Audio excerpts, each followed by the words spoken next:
The Lumina are not a species one trifles with, not even on their most harmonious of days. They are beings of living, sentient crystal, communicating through complex resonant frequencies that can soothe a troubled mind or, with a slight shift in harmonics, shatter the hull of a starship.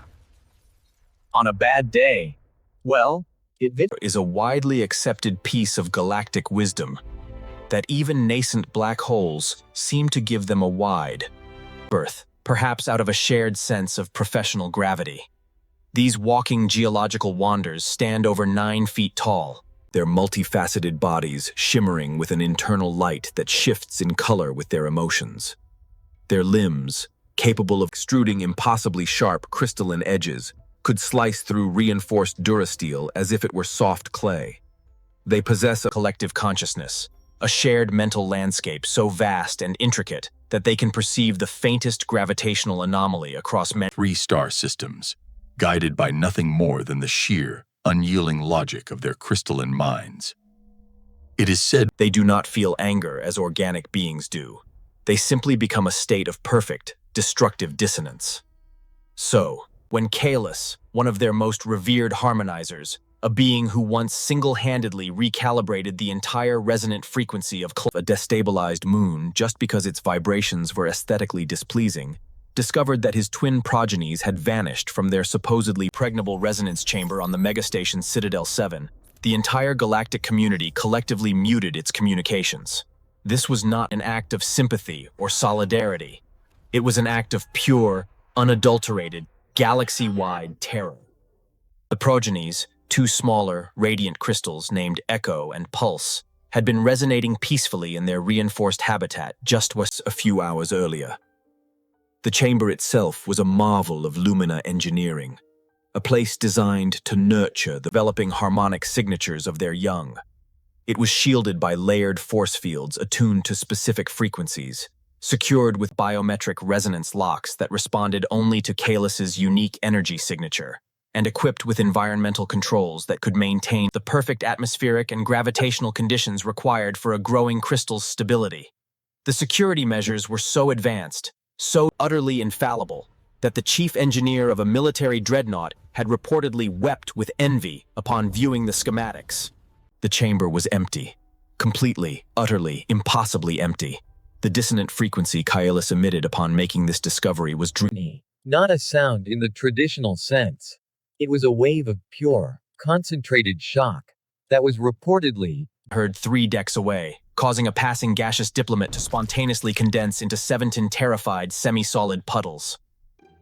Protocols on Citadel 7 activated faster than one could say of intergalactic incident, and within moments the entire station, a sprawling city in space housing over 80 million souls from 1,000 different worlds, was locked down tighter than a miser's wallet. Station Administrator Eva Rostova, the human entrusted with the unenviable task of managing this celestial metropolis, found herself in the rather precarious position of coordinating a frantic search for 2 missing apex predator crystals, while simultaneously trying to prevent a panic that could unravel the fragile fabric of galactic diplomacy. Humans, bless their perpetually optimistic and hopelessly squishy little hearts, had somehow managed to convince the rest of the galaxy that they were the perfect, neutral choice for such complex administrative and diplomatic roles. After all, they were perceived as harmless enough, possessing no natural weapons to speak of, preferring endless conversation to efficient conflict, and burdened with an almost pathological need to ensure everyone was getting along, often to their own detriment.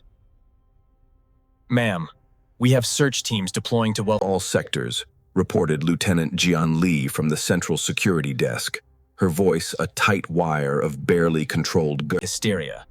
The Lumina are, well, they are being very, very thorough in their assistance. Very thorough was perhaps the most profound understatement of the century. When a Lumina searches for something, they don't simply look under every rock. They emit a low-frequency query to the rock, analyzing its resonant response to determine its history, mineral composition, and emotional state. They then run a full background check on its geological lineage, and, just to be absolutely certain it isn't concealing anything, they might gently vibrate it into its component molecules. The security holovid from the progenies chamber told a story that made absolutely no logical sense. At 0400 hours, two adorable, gently glowing crystals were pulsating softly, deep in a resonant slumber. Energy signature remained on the empty pedestal. 6 hours of high-resolution footage showed absolutely nothing out of the ordinary. There were no intruders, no anomalous energy readings, no convenient plot devices like a sudden wormhole or a temporal distortion that might explain how two crystalline entities, each the size of a large dog, had simply, utterly vanished into thin air. "Administrator," came another voice over the comm, this one belonging to the station's. "We're picking up trace harmonic markers leading towards the agro sectors.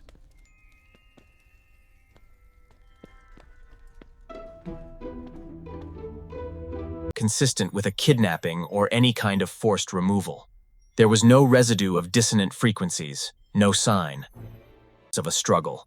Instead, the faint, melodic trail meandered through the station's corridors like a pair of curious tourists on their first off-world vacation. It stopped here and there to investigate interesting smells before continuing on their merry way. Meanwhile, other species representatives were arriving at the command center with theories that ranged from the merely improbable to the completely, certifiably insane. The Zephyrian ambassador was convinced it was the work of fourth-dimensional art. Thieves.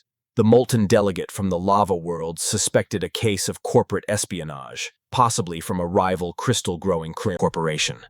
The insectoid hive mind of the Exthar Collective had calculated that the probability of a natural, unassisted disappearance was 0.00000027%, which meant they were dealing with either hyper-advanced cloaking technology or...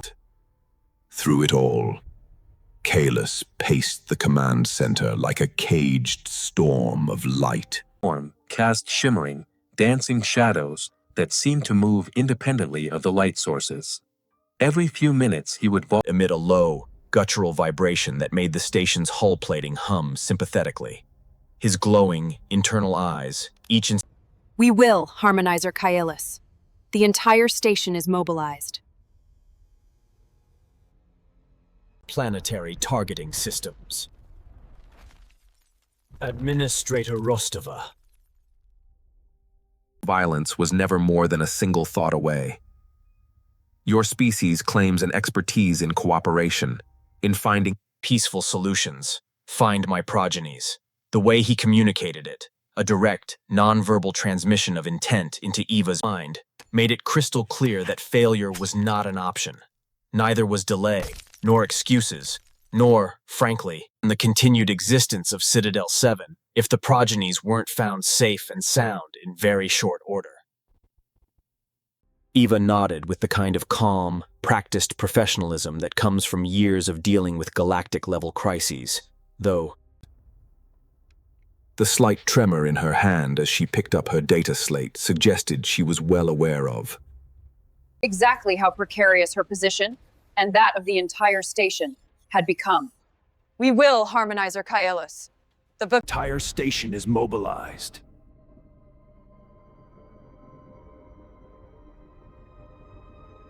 We will find them.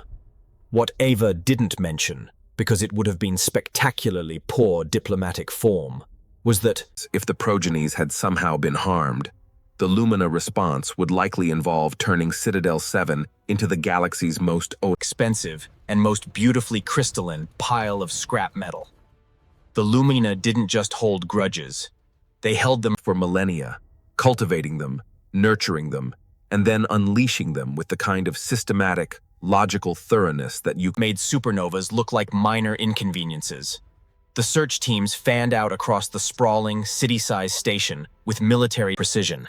Lumina harmonizers moved through the corridors like living, silent shadows of light, their enhanced senses cataloging every scent, every sound, every microscopic harmonic detail that might lead them to the missing progenies. Security drones word. Recalculating. Overhead in perfect, synchronized formations, their advanced sensors sweeping for any trace of unique energy signatures that matched the progenies developing harmonic markers. Even the station's central AI had been pressed into service, running trillions of probability calculations and analyzing patrol patterns with the desperate, overclocked efficiency of a sentient computer that really didn't want to be recycled into spare parts for a toaster. And somewhere, in the quiet, isolated Biodome 7 in the station's Agro wing, completely oblivious to the unfolding, station-wide drama, Leo Vance sat hunched over his hydrosculpting console, lost in the fascinating, tranquil world of Martian water moss adaptation patterns. His tea had gone cold hours ago. His back ached from poor posture, and he had that peculiar, glazed look that comes from staring at cellular growth charts until the numbers start forming little dance formations in front of your eyes. The supreme irony of the course was that while the entire station was in an uproar over the missing crystalline predators, the predators themselves were perfectly content with their current situation. They had found something far better than their sterile, secure, and frankly, rather boring resonance chamber. They had found a human. Kind of methodical precision that would have made a military academy weep tears of pure joy. Vex, my warriors, stalked through the corridors like 8-foot-tall nightmares with a very specific shopping list, their nostrils flaring as they tracked scent trails that would be invisible to lesser species. Security drones hummed overhead in perfect formation, their sensors sweeping every nook and cranny with the enthusiasm of metal bloodhounds. And then, there were the Mandari! The Mandari were what happened when evolution decided that regular telepathy wasn't quite invasive enough. So, it just created a species that could read thoughts, emotions, and that embarrassing thing you did when you were 12. That you thought nobody knew about. 3 of them had volunteered to help with the search, floating through the station like jellyfish made of pure psychic energy and bad intentions. "We sense confusion," announced Fluxandra, the lead Mindari, her voice echoing in everyone's heads simultaneously. Fear, panic, and surprisingly, someone is thinking about sandwich combinations. This is not helpful for finding cubs. Commander Max rubbed his temples, feeling the beginnings of what promised to be a truly spectacular headache. "Can you focus on the cubs specifically? Any trace of their mental signatures? Young, Vex my minds are intense like tiny suns of hunger and curiosity. We should be able to detect them." Easily. Lexandra paused, her ethereal form shimmering with concentration. "Strange. We sense something small and predatory, but it is content. Happy.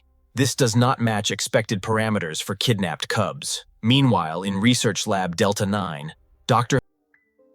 Luna was having a breakthrough of her own, though it had absolutely nothing to do with missing cubs and everything to do with the optimal humidity levels for cultivating Jupiter fire ferns. He'd been working on environmental adaptation protocols for 3 different off-world plant species, trying to determine the perfect habitat conditions for interspecies botanical gardens like the current one on Citadel 7. His current project involved creating artificial ecosystems that could accommodate the needs of juvenile alien flora. A bit of esoteric research that the universe was about to reveal had more practical and immediate application than he'd ever imagined. "Fascinating," he murmured to himself, adjusting his glasses and squinting at the holographic display showing the atmospheric composition charts.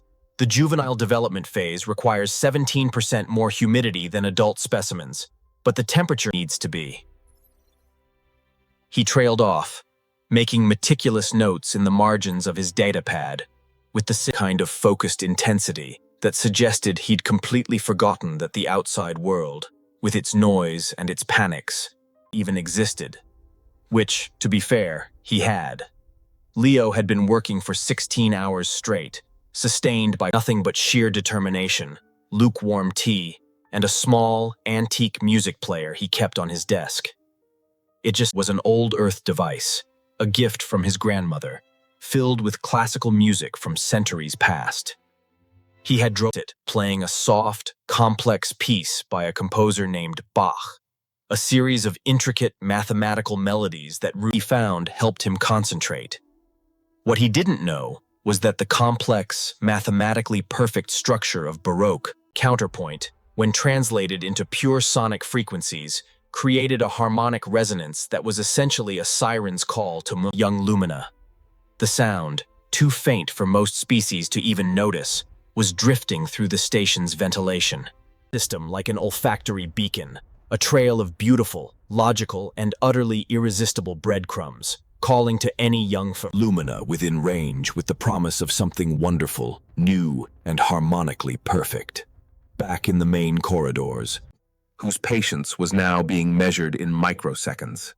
The sharp edges of his crystalline feet left faint gouges in whose patience was now being measured in microseconds. The sharp edges of his crystalline feet left faint gouges in the metal flooring as he moved, and his glowing golden eyes swept every surface with predatory intensity. Harmonic trail grows stronger here. They went this way recently. Kaelis in protective parent mode was like watching. A natural disaster with opposable thumbs and a very personal stake in the outcome. Sir, ventured security chief. Barnes, the readings are consistent with voluntary movement. There's no sign of struggle or coercion. It's almost like they were exploring. Calvex's head snapped around with mechanical precision, fixing Barnes with a stare that could have melted steel. Vex, my cubs do not explore without permission. They are disciplined, obedient. They would never. He was interrupted by a soft chiming from the security scanner in Barnes' hand. The device had picked up biological signatures matching the cub's genetic markers, and they were close. Very close. This way, Barnes said, his voice tight with excitement and terror in evil measure. The ratings are strongest toward Lab Delta. The search party moved through the research wing like a small army, their footsteps echoing in the normally quiet corridors. Other researchers poked their heads out of their labs to see what the commotion was about, took one look at Calvex's expression, and decided that discretion was definitely the better part of valor. Dr. Luna, of course, heard none of this.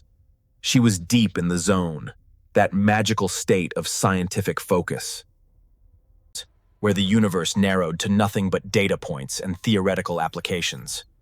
Her noise-canceling headphones were playing soft for classical music. Her attention was completely absorbed by her research, and she was utterly, blissfully unaware that she was about to become the center of the biggest diplomatic incident in Nexus 5's history. The trail led directly to her lab door. Barnes checked his scanner again just to be sure. The readings were unmistakable. 2 juvenile Veximi alive and healthy somewhere inside Lab Delta 9. The motion sensors were picking up minimal movement. Slow, rhythmic patterns that suggested sleeping. Impossible, Calvex growled. But there was something different in his voice now. Confusion was mixing with the rage, creating a cocktail of emotions that was somehow even more terrifying than pure fury. Administrator Rostova, who had arrived with the search party, stepped forward with the careful movements of someone who knew that the next few minutes could determine whether Citadel 7 remained structurally intact. Dr. Vance is one of our most respected researchers. He specializes in xenobotany, particularly juvenile development patterns for various species.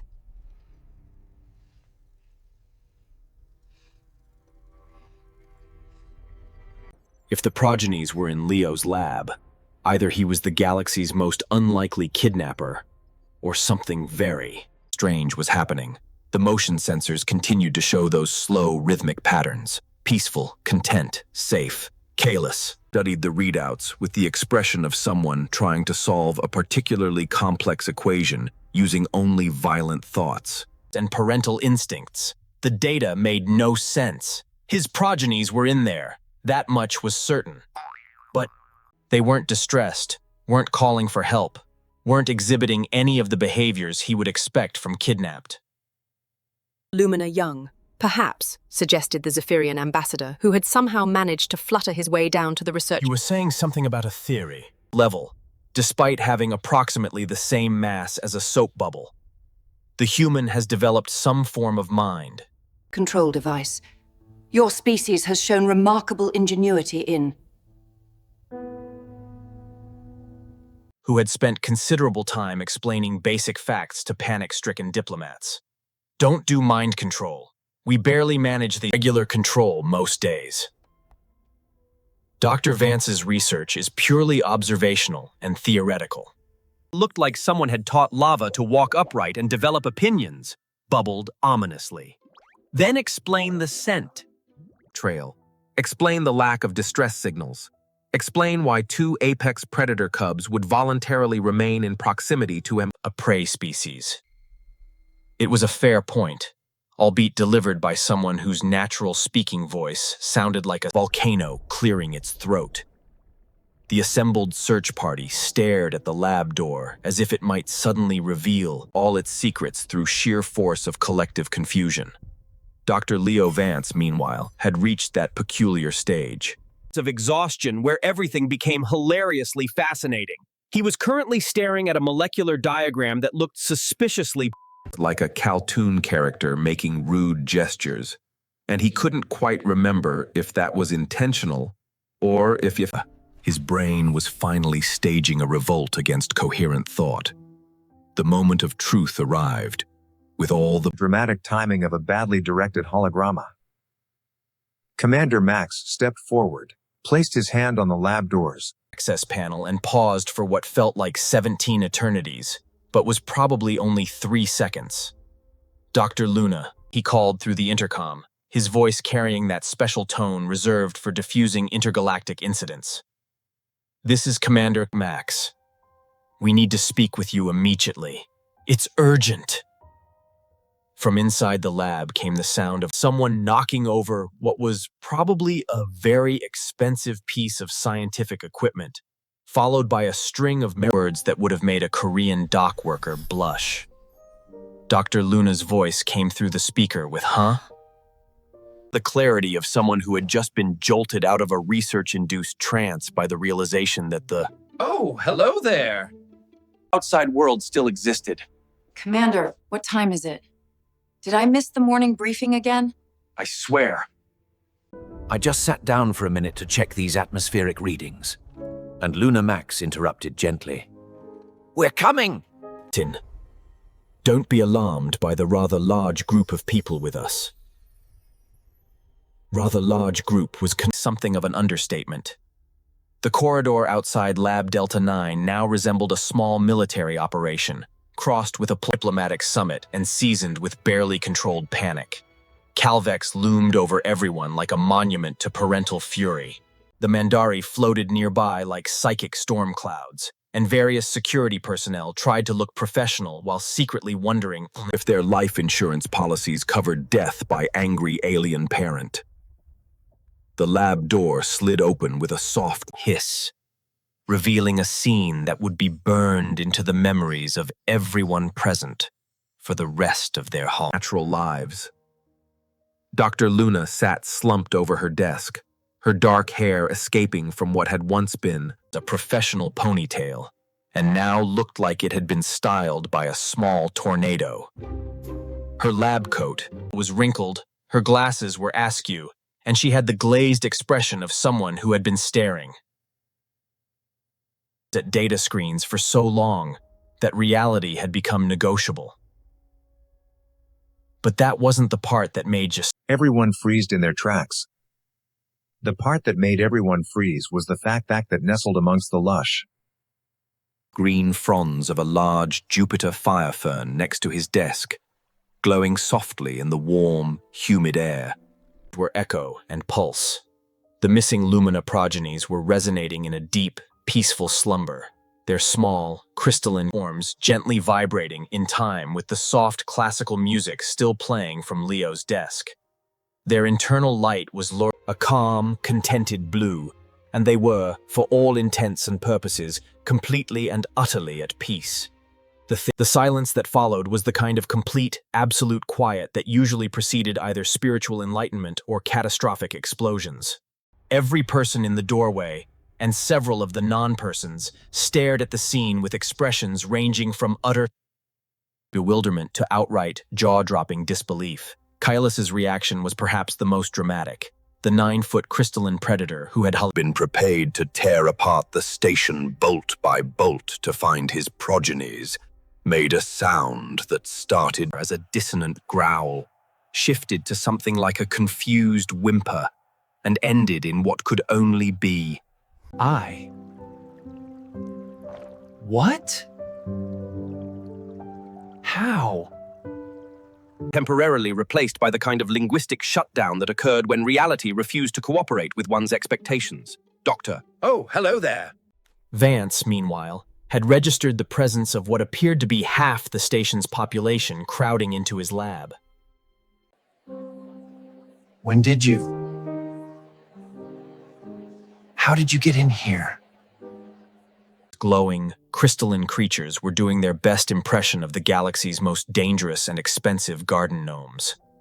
"Oh," he said, with the calm, quiet acceptance of someone whose brain had given up trying to process unusual situations. Hello there. When did you? How did you get in here? Mind trying to catch up with a situation that would have been challenging even at full mental capacity. The crystals were warm, glowing, and emitting a soft, purring vibration that seemed to make the very air inside. The room felt calm. They were also, he was beginning to realize, probably not supposed to be there. Dr. Vance, Administrator Rostova said carefully, stepping into the lab with the cautious movements of someone navigating a diplomatic. These are Echo and Pulse. Minefield. These are Echo and Pulse. They've been missing for several hours. Missing. Leo looked around at the assembled crowd, taking in Kailas's imposing presence, the floating mind, and the various security personnel who were trying very hard not to point weapons at what was obviously a completely innocent civilian. Oh dear, they're not supposed to be here, are they? Fluxandre drifted closer, her psychic presence washing over the scene like a scanner made of pure nosiness. The human genuinely did not know, she announced to the room. Her mind, she shows no deception, no awareness of any wrongdoing. She is confused, also very tired, and thinking about coffee. I could really use some coffee. To prevent them from falling as she shifted position. I've been working all night on environmental adaptation protocols. For juvenile xenobiological specimens, and I think I may have lost track of time and space, and possibly disdain that only very young creatures could manage, and then promptly went back to sleep. Pulse didn't even bother opening her eyes, just snuggled deeper into the warmth of the fire fern, and continued purring. The progenies were quite obviously exactly where they wanted to be. Kailas took a step forward, his massive form filling the doorway, and for a moment, everyone in the lab held their breath.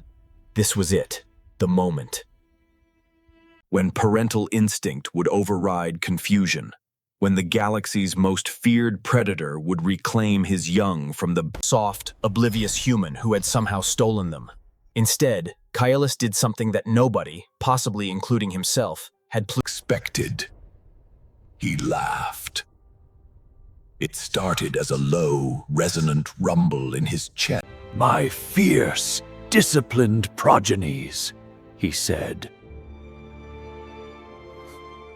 His voice carrying a mixture of pride and exasperation that was universally recognizable as parental frustration, have apparently decided that a human scientist makes an acceptable nesting location.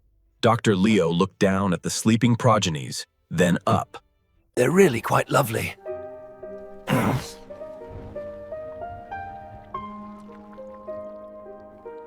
They purr. I didn't know Vex might purr. Only the young ones, Calvex replied, and there was something almost gentle in his voice. and only when they feel completely safe. The implications of that statement settled over the room like a blanket of pure, concentrated irony. The galaxy's most feared predator cubs felt completely safe, sleeping on a human researcher who hadn't even known they were there.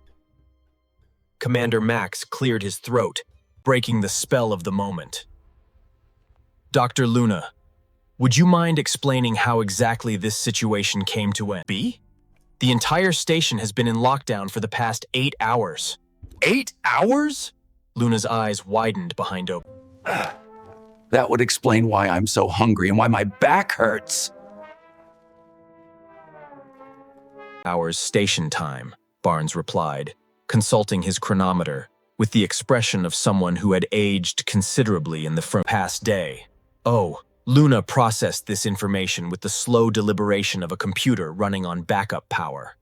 That just would explain why I'm so hungry, and why my back hurts, and why these little angels are so comfortable.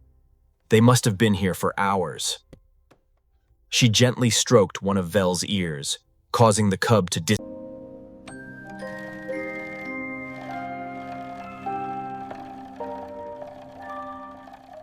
had an immediate effect on Calvex, whose posture shifted from threat-ready to something approaching concerned parent watching their child with a stranger. The scent trail, Calvex said slowly, his analytical mind working through the mystery. Led directly here. You were eating something that attracted them.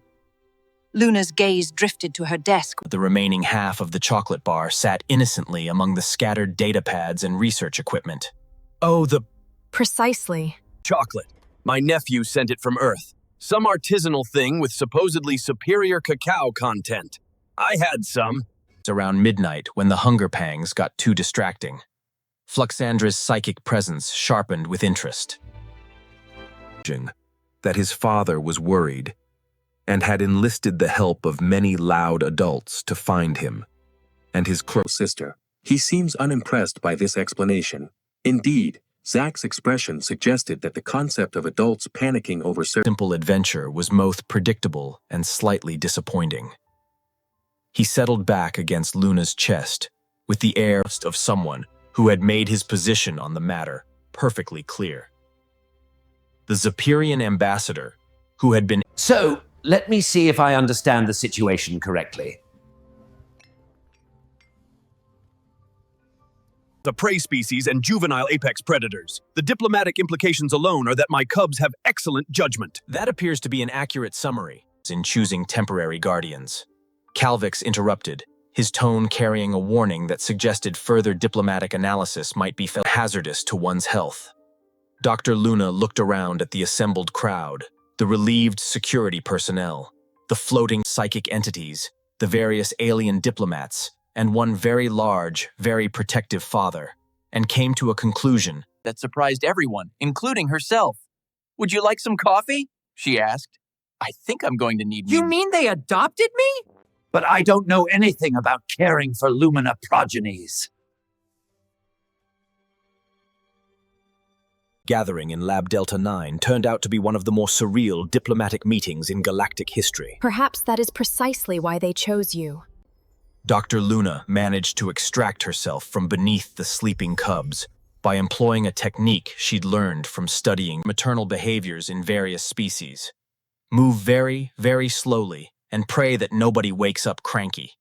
Zach and Bell, demonstrating the adaptability that made their species such effective survivors, simply rearranged themselves on the warm spot Luna.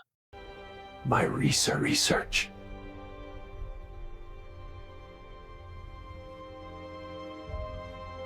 You've essentially been studying how to create the perfect nursery for alien children. That his children had essentially adopted a human. So, Luna said, distributing steaming cups of coffee with the movements of someone who had clearly done this before. Let me see if I understand the situation correctly. Your cubs escaped from their habitat, crawled through half the station's ventilation system, following the scent of my chocolate. Hold on! Found me asleep at my desk and decided I made acceptable furniture. That appears to be an accurate I have research deadlines, grant applications, and approximately 15 different projects that are all behind schedule. Though I suspect their motivations were somewhat more complex. Commander Max, who had been quietly observing the proceedings with the expression of someone watching his worst nightmare transform into his most unexpected diplomatic victory, leaned forward with interest. Complex. How? Calvex regarded his sleeping cubs with something that might have been pride mixed with exasperation. Vexima young are not simply motivated by hunger or comfort. They are instinctively drawn to potential allies, protectors. Oh, come on. Fact that they chose to remain here, even after consuming whatever chocolate was available, suggests they recognized something. And I suppose my research could benefit from some hands-on observational data. But I don't know anything about caring for Vex. My cubs. I mean, I know the theoretical requirements, temperature, humidity, nutritional needs, but actually raising them is... You're offering me a job? based on the fact that your children decided to use me as furniture? Precisely why they chose you. Young minds are remarkably perceptive about intentions. They sense that you study their species, not to exploit or control, but to understand and help. The implications of this observation settled over the room like a gentle revelation. Dr. Luna's research, her endless nights spent analyzing optimal conditions for juvenile alien development, hadn't been abstract academic work. It had been preparation for something she'd never expected. Actual hands-on.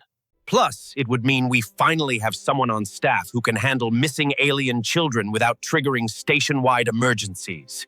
On environmental protocols for mixed species habitats, artificial ecosystems that could support the developmental needs of multiple alien clones.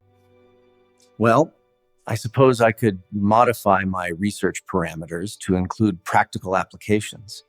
Immediate practical childcare situations. Max finished understanding dawning in his expression.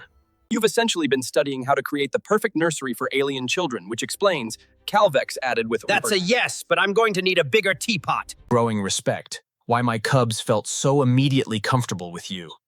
Your scent, your behavior, patterns, even your sleep posture. Everything about you signals a safe caregiver to young Vexme. The molten delegate bubbled thoughtfully. This suggests possibilities for expanded interspecies cooperation. If human nurturing instincts are compatible with multiple alien species' developmental needs, we could be looking at a complete revolution in diplomatic relations, the Zaharian ambassador added, practically vibrating with excitement. Humans as universal caretakers, interspecies childcare cooperatives, the potential for cultural exchange through shared... Hold on, Luna said, raising her hands in a gesture of mild panic. I agreed to study optimal habitat. Conditions, not become the galaxy's babysitter. I have research deadlines, grant applications, and approximately 15 different projects that are all behind schedule because I spent the night being used as a bed by two very adorable but completely unauthorized research subjects. Vel chose that moment to stretch, yawn, and produce a sound that was part purr, part chirp, and entirely calculated to melt the heart of anyone within hearing range. She opened sleepy golden eyes, spotted Luna across the room, and made a small questioning sound that clearly translated to, "Where?" Hold on. I have research deadlines, grant applications, and approximately 15 different projects that are all behind schedule. Personnel trained to maintain professional demeanor in all situations found themselves making involuntary "oh" sounds. "Oh, come on," Luna muttered. But she was already moving toward the cubs, with the helpless inevitability of someone who had just... Oh, come on, discovered a weakness she didn't know she possessed. That's not fair. You can't just make adorable baby sounds and expect. She trailed off as Vel scrambled over to her, climbed up her arm with the casual ease of someone who had done this before and settled contentedly on her shoulder. Z, not to be outdone, woke up and joined his sister, turning Luna into a human jungle gym for two very satisfied predators. Dr. Vance, would you consider accepting a consulting position with the Lumina High Council? Kalis watched this display with an expression that somehow managed to convey amusement, approval, and paternal assessment all. You're offering me a job? At once. Dr. Luna, he said formally, would you consider accepting a consulting position with the Vex May Council? We have been seeking ways to improve our understanding of interspecies cooperation, particularly regarding the care and development of our young and mixed communities. You're offering me a job? Luna asked, gently preventing Z from investigating the inside of her coffee cup. Based on the fact that your children decided to use me as furniture? Based on the fact that my children, who have never shown interest in any being outside their immediate family group, trust you completely. Based on the fact that your research directly addresses needs we didn't even know we had, and based on the fact that you just offered coffee to a room full of strangers who invaded your laboratory at 1100 hours. Commander Max leaned back in his chair with the expression of someone watching a diplomatic miracle unfold in real time.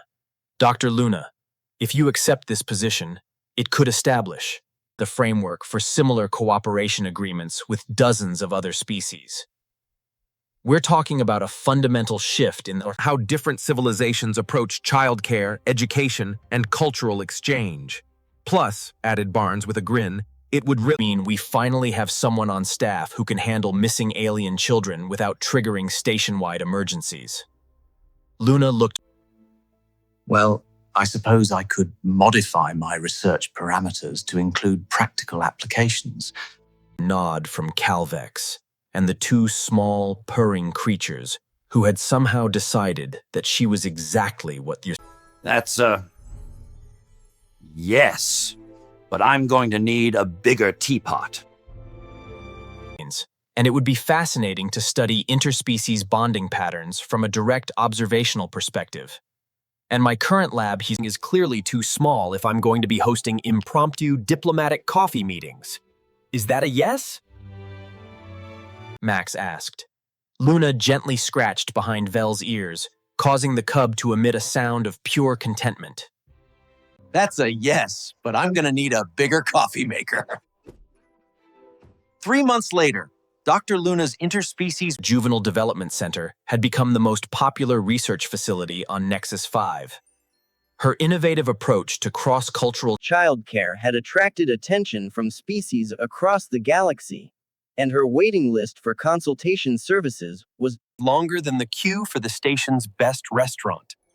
Ze and Vel, now slightly larger, but no less, determined to use Luna as their favorite climbing structure, had become unofficial ambassadors for their species. Their willingness to interact peacefully with other alien children had led to breakthrough discoveries in interspecies socialization and had spawned a dozen collaborative research projects. And Luna, despite her initial protests about becoming the galaxy's babysitter, had found her true calling in the most unexpected way possible, by taking a nap at exactly the right time and place to become a bridge between worlds. The universe, it seemed, had a sense of humor.